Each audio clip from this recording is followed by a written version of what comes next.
하나님의 말씀 봅니다. 하나님의 말씀은 창세기 18장 1절부터 19절까지의 말씀을 교독합니다. 구약성경 21페이지입니다. 창세기 18장 1절에서 19절까지의 말씀을 교독을 합니다. 구약성경 21페이지에 있습니다. 18장 1절의 말씀을 제가 먼저 봉독해 올립니다. 여호와께서 마므레의 상수리 나무들이 있는 곳에서 아브라함에게 나타나시니라.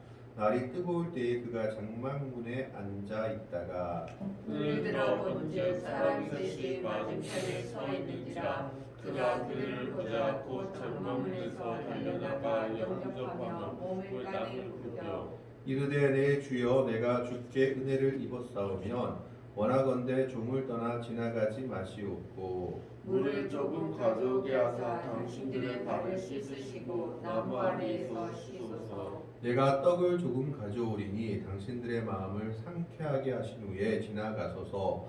당신들이 종에게 오셨음이니이다. 그들이 이르되 내 말대로 그리하라. 아브라함이 속히 장막으로 가서 사라에게 이르되 속히 고운 가루 세 쌀을 가져다가 반죽하여 떡을 만들라 하고 아브라함이 또 가축대 있는 곳으로 달려가서 기름지고 좋은 송아지를 잡아 하인에게 주니 그가 급히 요리한지라. 아브라함이 영민족과 우리와 하인이 요리한 송아지를 가져다가 그들 앞에 차려놓고 나무 아래에 모셔서매 그들이 먹으니라.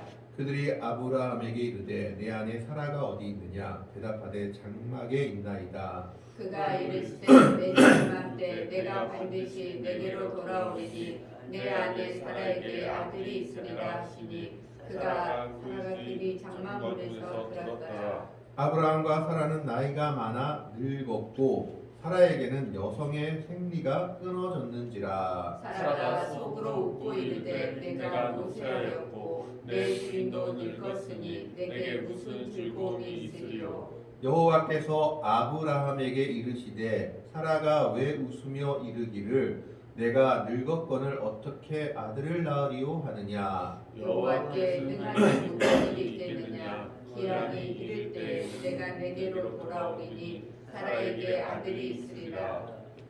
사라가 두려워서 부인하여 이르되 내가 웃지 아니하였나이다. 이르시되 아니라 내가 웃었느니라. 그 사람들이 거기서 일어나서 소돔으로 향하고 아브라함은 그들을 전송하러 함께 나가니라.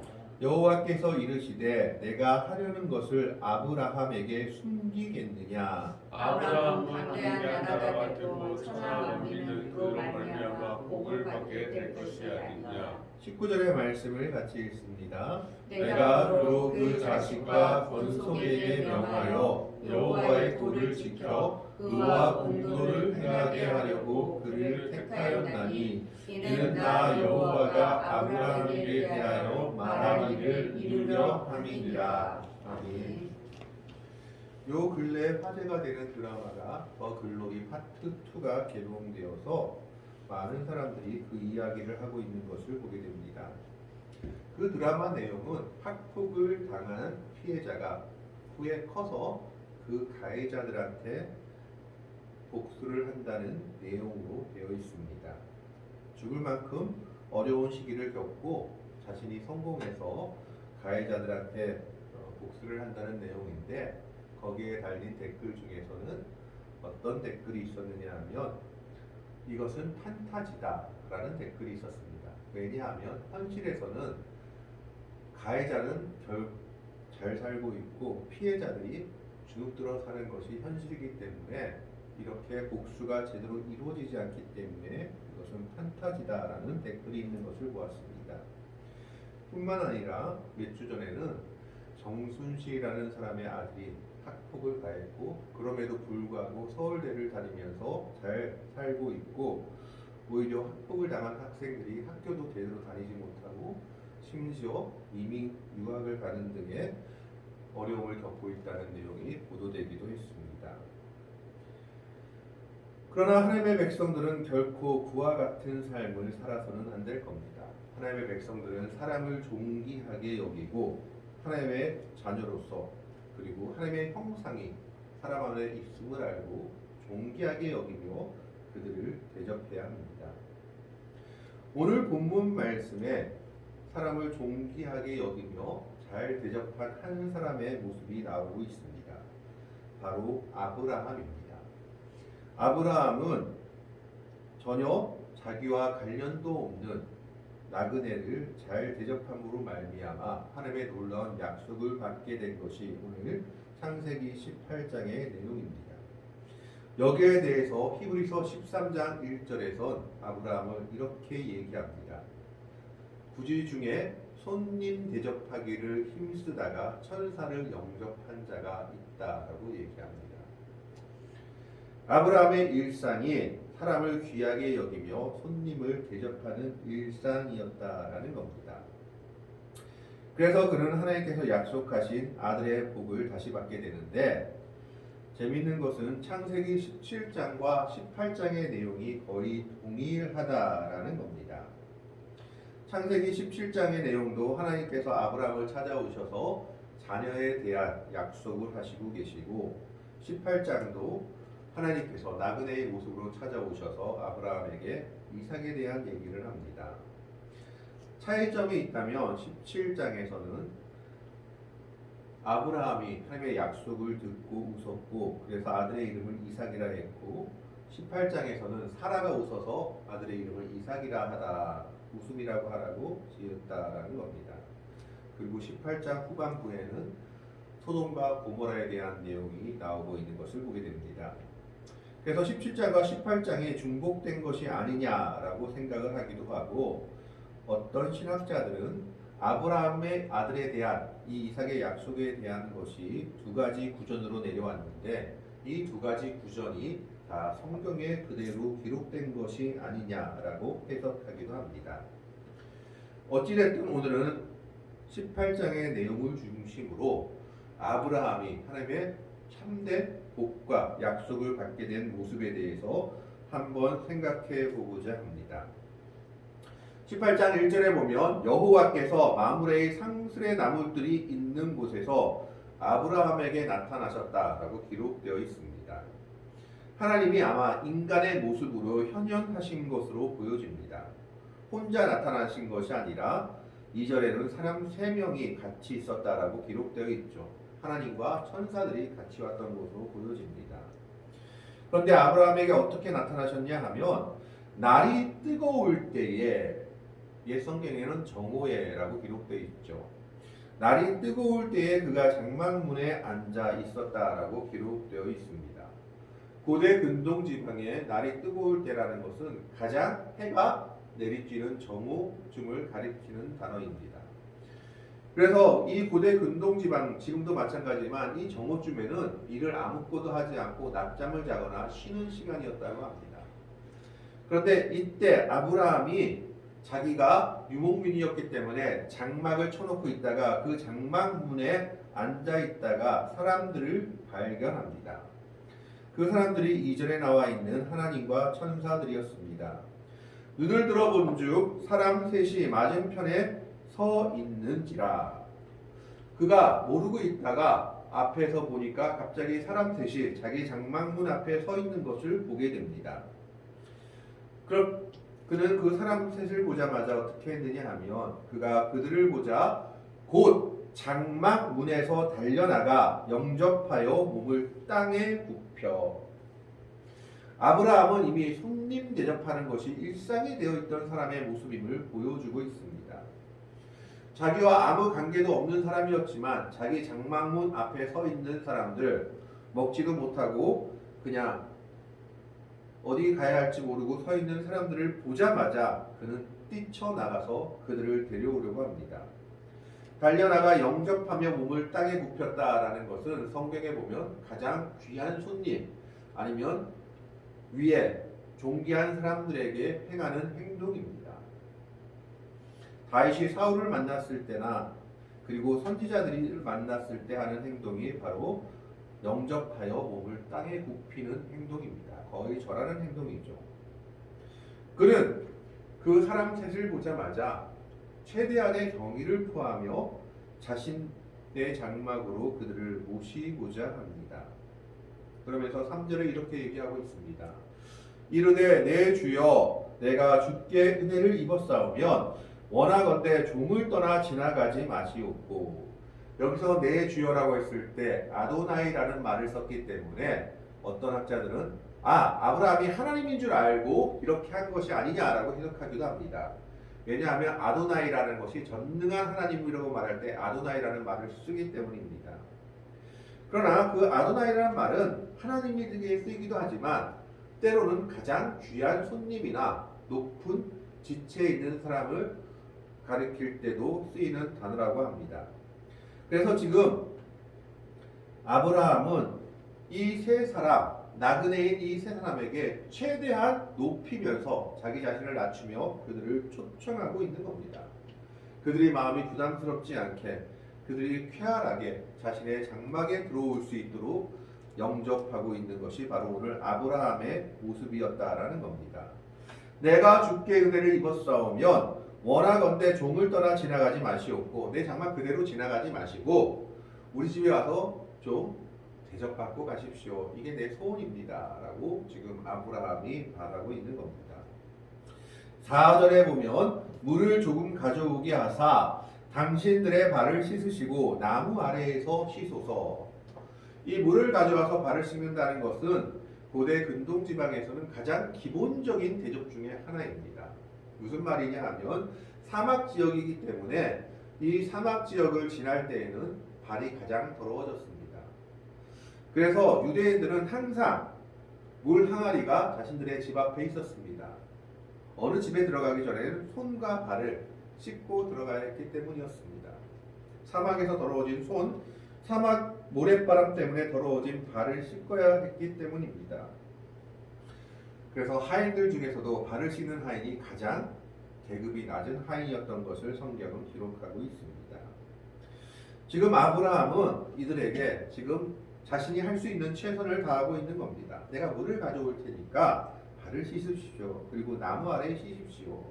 이 나무 아래 쉬다라는 것은 자신의 장막으로 들어오지 말고 밖에서 쉬라는 얘기가 아니라 나무 그늘 아래 서늘한 데서 이 쉬다라는 말은 약간 기대어 엎드려 눕다라는 원어의 뜻을 가지고 있는데 식사하기 좋은 자세를 취하고 기다리십시오. 그러면 내가 당신들을 대접하겠습니다 라고 말하는 겁니다. 그러면서 5절에 이렇게 얘기합니다. 내가 떡을 조금 가져오리니 당신들의 마음을 상쾌하게 하신 후에 지나가소서. 당신들의 종에게 오셨음이니이다. 그들이 이르되 내 말대로 그리하라. 아브라함의 간곡한 부탁을 나그네들은 거절하지 않고 통쾌하게 응답하고 그러고자 한 것을 성경이 보여주고 있습니다. 아브라함은 떡을 조금 가져오겠다라고 말하고 있고, 이제 6절에 보면 재미있는 말씀이 하나 나오죠. 아브라함이 급히 장막으로 가서 사라에게 이르되 속히 고운 가루 세 스아를 가져다가 반죽하여 떡을 만들라 하고. 이것이 만약 아브라함 혼자만 하는 일이었으면 결코 이 일이 가능하지 않았을 겁니다. 그 집안 모든 사람들이 아브라함의 이런 일에 동조했다라는 겁니다. 그래서 그는 들어가자마자 자신의 아내 사라에게 떡 만들라고 부탁합니다. 사라도 이런 일이 처음이 아니었던 것으로 보이죠. 그래서 가장 좋은 것, 속히 고운 가루 세 스아, 아마 이것이 세 스아가 3인분 정도의 떡을 만들 양이었던 것으로 봅니다. 세 스아를 가져다가 반죽하여 떡을 만들라 하고, 여기서 그치는 것이 아니라 7절에 보면 아브라함이 또 가축되어 있는 곳으로 달려가서 기름지고 좋은 송아지를 잡아 하인에게 주니 그가 급히 요리한지라. 정말 보잘것없는 나그네들이었지만 아브라함은 그들을 대접하는데 자신의 가장 좋은 것을 드리며 최선을 다하고자 했던 겁니다. 아내 사라에게는 가장 좋은 가루로 세 스아로 떡을 만들라라고 부탁했고, 자기는 가축이 있는 곳으로 가서 기름지고 좋은 송아지, 최고급 요리죠. 가장 어린 송아지, 기름지고 좋은 송아지를 잡아가지고 하인에게 줘서 하인이 급히 요리하게 만듭니다. 이것을 봤을 때는 이 집안 식구들이 이런 일에 관련되어 있었다라고 추측해 볼 수 있습니다. 아브라함은 자기 집 앞에 지나가는 나그네를 결코 버려두는 법이 없었던 모양입니다.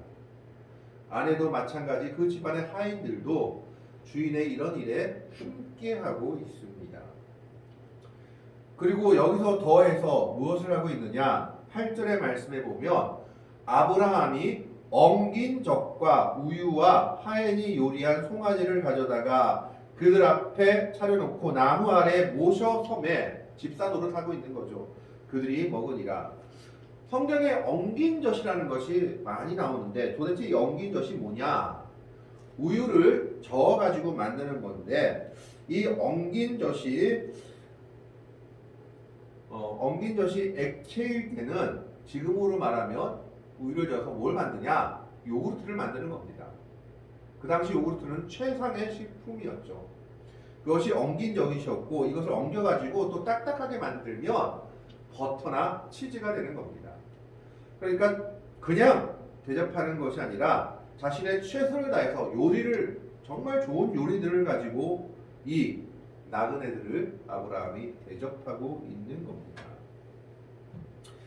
그래서 8절에 아브라함이 엉긴 젖과 우유와 하인이 요리한 소중아지를 가져다가 그들 앞에 차려놓고 나무 아래 모셔 섬에 그들이 먹으니라. 이 세 나그네는 최선의 요리들을 그리고 최상의 요리들을 대접받고 먹게 됩니다. 이것이 아브라함의 일상이었다라는 것을 보여주고 있습니다. 그는 자신의 집 앞에, 자신의 장막 앞에 지나가는 나그네들을 결코 내버려 두지 않고 고대 군동의 율법처럼 지금도 이슬람들은 그렇게 한다고 하죠. 아침에 빵을 만들 때 꼭 먼저 줘야 될 빵을 만드는데 그 누구냐? 가난한 자들에게 주는 빵, 무료로 주는 빵을 만들고 그 후에 판매를 한다고 합니다. 바로 이런 모습들이 아브라함에게 있었던 겁니다. 하나님과 두 천사는 아브라함의 정성을 받고 나서 그들은 하나님의 약속을 전달합니다. 9절의 말씀에 보면 그들이 아브라함에게 이르되 내 아내 사라가 어디 있느냐? 대답하되 장막에 있나이다. 아마 이 장막 안에서 사라도 밖의 이야기들을 들을 수 있는 거리였던 것으로 보여집니다. 이때 그분들이 아브라함에게 이런 축복의 말을 합니다. 10절에 보면 그가 이르시되 내년 이맘때 내가 반드시 내게로 돌아오리니 내 아내 사라에게 아들이 있으리라 하시니 사라가 그의 장막 문에서 들었더라. 이 말이 17장 21절하고 평행구절이 됩니다. 17장 21절에 보면 하나님께서 아브라함에게 이렇게 얘기합니다. 내 언약은 내가 내년 이 시기에 사라가 내게 낳을 이삭과 세우리라. 두 개의 중복되는 내용이 있는데 어쨌든 지금 하나님께서 아브라함에게 말씀하시는 것이 뭐냐? 내년에는 정실 부인인 사라에게서 아들이 낳을 것이다. 이것이 내가 너에게 주시는 약속이요 은혜다라는 겁니다. 첫 약속을 받은 지 25년 만에 이삭이 태어나게 되는 겁니다. 그런데 문제가 있었습니다. 무슨 문제가 있었냐? 인간적인 내용으로는 육체적인 내용과 인간적인 생각으로는 도저히 이루어질 수 없는 일이었던 겁니다. 11절의 말씀을 보면 아브라함과 사라는 나이가 많아 늙었고 사라에게는 여성의 생리가 끊어졌는지라. 난자를 만들 힘이 없었다라는 겁니다. 임신하려면 난자를 만들 힘이 생리를 해야 되는데 이미 생리 끝난 지가 오래됐고 아브라함도 사라도 나이가 많아서 아이를 생산할 여력이 없었다라는 것을 보여주고 있습니다. 그래서 이 말을 장막 뒤에서 사라가 듣고 웃었습니다. 12절 말씀에 보면 사라가 속으로 웃고 이르되 내가 노쇠하였고 내 주인도 늙었으니 내게 무슨 즐거움이 있으리요. 아니 다 늙은 사람들이 어떻게 애를 낳겠느냐. 여기서 웃었다는 말은 정말 웃었다는 말일 수도 있었지만 속으로 비웃었다라는 겁니다. 비웃음을 이야기합니다. 아이고 말 같지도 않은 소리를 하고 있네. 저 사람들이 무슨 저런 얘기를 하나. 그러나 하나님께서는 그 모든 것을 아셨습니다. 그래서 13절에 이렇게 얘기합니다. 여호와께서 아브라함에게 이르시되 사라가 왜 웃으며 이르기를 내가 늙었거늘 어떻게 아들을 낳으리로 하느냐. 사람의 생각으로 하나님의 일을 재단하고 있는 것을 말하고 있는 겁니다. 사람의 생각으로는 맞는 이야기죠. 늙었기 때문에 아들을 못 낳는 겁니다. 그런데 하나님께서 이렇게 얘기합니다. 14절에 여호와께 능하지 못한 일이 있겠느냐? 기한이 이를 때에 내가 내게로 돌아오리니 사라에게 아들이 있으리라. 내년에 오겠다고 약속하셨죠. 인간적인 조건으로는 도저히 이룰 수 없는 일이지만 하나님께서 하고자 한다면 그게 문제될 것이 있겠느냐라는 겁니다. 하나님께서 하고자 한다면 이룰 수 있다라고 말하고 있습니다. 그러면서 다시 한번 약속을 확인하십니다. 내년에 내가 내게로 기한이 이를 때 다시 한번 올 건데 그땐 너한테 아들이 있을 것이다. 이 말을 듣고 사라는 두려워했습니다. 아마 자신의 마음속을 깨뜨려 보는 그들을 보고 이들이 단순한 나그네들이 아니구나. 그들이 선지자나 아니면 하나님의 천사들인가 하는 생각을 가졌던 모양입니다. 사라가 두려워서 부인하여 이르되 내가 웃지 아니하였나이다. 이르시되 아니라 내가 웃었느니라 라고 분명하게 얘기합니다. 하나님의 거룩함에 선 사람들은 하나님의 거룩함을 마주하게 될 때 두려움을 느낄 수밖에 없습니다. 우리의 부족함이, 우리의 연약함이, 우리의 죄악이 드러날 수밖에 없기 때문입니다. 사라가 바로 그런 두려움을 느끼고 있었던 것을 보여줍니다. 그리고 사람들은 거기서 일어나서 소돔으로 향하고 아브라함은 그들을 전송하러 함께 갔다라고 16절에 말합니다. 여기서 그 사람들이 거기서 일어나서 소돔으로 향했다 했을 때 이 원어의 뜻을 보면 하나님이 그 얼굴을 그곳으로 향했다 하는 그 뜻과 같은 단어를 씁니다. 즉 누군가를 심판할 때 얼굴을 향하였다라고 하는 그 단어를 쓰고 있는 겁니다. 즉 소돔을 지금 심판하러 가기 위해 이들은 그곳으로 향해 가고 있는 겁니다. 아브라함은 아직까지 긴가민가 하는 자세로 이 나그네들을 배워가고 있습니다. 이때 하나님이 정확하게 자기가 누구신지를 말하고 있죠. 17절 말씀에 보면 여호와께서 이르시되 내가 하려는 것을 아브라함에게 숨기겠느냐. 이렇게 하나님의 말씀대로 살고 하나님의 뜻대로 살고 믿음을 가진 자들에게 하나님께서 내 일을 보여주겠다, 내 것을 숨기지 않겠다라고 선포하십니다. 그러면서 하나님께서 먼저 말씀하신 것이 무엇이냐면 18절의 말씀입니다. 18절의 말씀을 한번 같이 봅니다. 18절에 아브라함은 강대한 나라가 되고 천하 만민은 그로 말미암아 복을 받게 될 것이 아니냐. 이것은 창세기 12장 3절에 나와 있던 약속의 재확인입니다. 창세기 12장 3절에 하나님께서 아브라함에게 너희 본토 친척 아비 집을 떠나라 라고 말하면서 이런 얘기를 하십니다. 2절 3절의 내용입니다. 내가 너로 큰 민족을 이루고 내게 복을 주어 내 이름을 창대하게 하리니 너를 복이 될지라. 3절은 너를 축복하는 자에게는 내가 복을 내리고 너를 저주하는 자에게는 내가 저주하리니 땅의 모든 족속이 너로 말미암아 복을 얻을 것이라 하신지라. 그 내용을 다시 한번 얘기하는 겁니다. 아브라함은 강대한 나라가 되고 천하 만민은 그로 말미암아 복을 받게 될 것이 아니냐. 예수 그리스도 믿음의 후손으로 오신 예수 그리스도로 말미암아 모든 사람들이 은혜 아래 들어가게 될 것임을 말하고 있는 것을 보여줍니다. 유대인들뿐만 아니라 천하 만민이 아브라함으로 인해 복을 누리게 될 것이다. 이것이 하나님이 아브라함에게 주시는 약속이다라는 겁니다. 그러면서 아브라함의 자녀들이 이 복을 계속 누리기 위해서 해야 될 일을 19절에 말씀하고 있습니다. 19절의 말씀을 보면 내가 그로 그 자식과 건속에게 명하여 여호와의 도를 지켜 의와 공도를 행하게 하려고 그를 택하였나니 이는 나 여호와가 아브라함에게 대하여 말한 일을 이루려 함이니라. 그 자녀들이 계속해서 아브라함이 받은 것처럼 이런 복을 받으려면 어떻게 해야 되느냐? 하나님의 말씀대로 살아야 된다. 여호와의 도를 지켜 의와 공도를 행하게 하려고 그를 택하였다라고 말하고 있습니다. 아브라함의 자녀들이 믿음의 자녀로 살게 하기 위해서 아브라함을 택했다라고 말하고 있는 겁니다. 복 받는 길은 하나님의 말씀대로 사는 길이다라는 겁니다. 이것을 좀 더 구체적으로 간단하게 얘기하자면 아브라함처럼 살면 하나님의 복이 그 자녀들에게 끊어지지 않을 것이다. 그 삶이 무엇이냐? 하나님을 믿는 믿음의 삶이요. 그리고 하나님께서 주신 법을 지키는 삶이요. 오늘 말씀처럼 정말 나그네를 대접하고 섬기는 삶을 살게 된다면 하나님께서 주신 복이 끊어지지 않는다라고 지금 하나님은 아브라함에게 그 자녀에 대한 복까지 말하고 있는 겁니다. 이것이 오늘 아브라함에게 주신 하나님의 약속이었습니다. 가장 먼저 약속은 사라에게서 아들이 낳을 것이다. 다음에 아들이 낳을 것이다라는 약속을 주셨고 그 다음은 내 후손들이 계속 복을 받게 될 것인데 어떻게 하면 복을 받을 것이냐? 하나님의 법대로 살면, 아브라함 너처럼 살면 이 복이 끊어지지 않을 것이다 라고 말하고 있는 겁니다.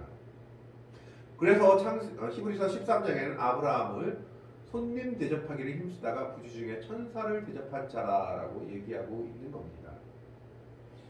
여러분, 우리가 복을 받기를 원한다면 하나님의 법대로 사는 것이 복을 받는 길입니다.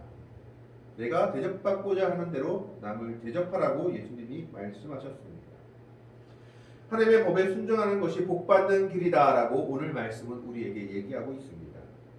그리고 예수님께서는 우리에게 오셔서 새로운 법을 주셨는데 서로 사랑하라는 법을 주셨습니다. 서로 사랑하며 사는 것이 하나님의 복을 받는 길이다라는 겁니다. 손님 대접하기를 최선을 다한 아브라함에게 하나님의 놀라운 약속과 복이 이루어졌습니다. 당장 그 다음에 이삭이 태어나게 되었고 더 멀리는 그 자녀들이 믿음의 복을 받게 되었던 겁니다. 아브라함은 강대한 나라를 이루고 그 자녀들은 복을 받게 될 것이고 아브라함 때문에 모든 만민이 복을 받게 되는 역사가 있을 것임을 하나님의 약속을 받게 됩니다. 물론 아브라함이 모든 어려운 자들을 다 구제한 것은 아닙니다. 그러나 아브라함은 자기 앞에 있는 자만큼은 놓치지 않고 최선을 다한 것으로 보여집니다. 자기 장막을 지나가는 나그네들에게는 최선을 다해서 그들을 대접했던 겁니다. 자신이 갖고 있는 것을 가장 좋은 것을 내어놓아 그들을 대접하며 그들의 갈 길을 준비해주고 있는 것을 오늘 성경은 우리에게 보여주고 있습니다. 이것이 아브라함이 하나님의 약속을 받는 모습이었고 하나님의 은혜를 받는 모습이었습니다. 하나님의 법대로 살고 나그네를 귀하게 여기며 하나님의 사랑을 실천해 나갈 때 하나님은 아브라함에게 주신 약속들을 이루어가고 계십니다. 오늘 이 아브라함처럼 우리도 하나님의 명령대로 살았을 때 예수님이 명령하신 것처럼 서로를 진정으로 사랑하는 삶을 살며 서로를 섬기는 섬김의 삶을 사는 것이요 가장 복된 길이요 하나님의 약속을 받는 길이요 하나님의 복이 이루어지는 길이다라는 것을 오늘 성경은 우리에게 말씀하고 있습니다. 나그네에게 최선을 다하며 하나님의 약속을 받고 하나님의 은혜를 누렸던 아브라함처럼 우리도 서로를 사랑하며 서로를 정말 기쁜 마음으로 섬기며 하나님의 뜻을 이루어감으로 아브라함에게 주신 귀한 약속들이 하나님의 백성들이 우리에게도 주어지며 그 복과 은혜들이 이루어지는 복된 삶을 살아갈 수 있는 믿음의 백성들이 될 수 있기를 주님의 이름으로 간절히 축원합니다. 아멘. 기도하겠습니다. 하나님, 아브라함에게 주신 복을 봅니다. 아브라함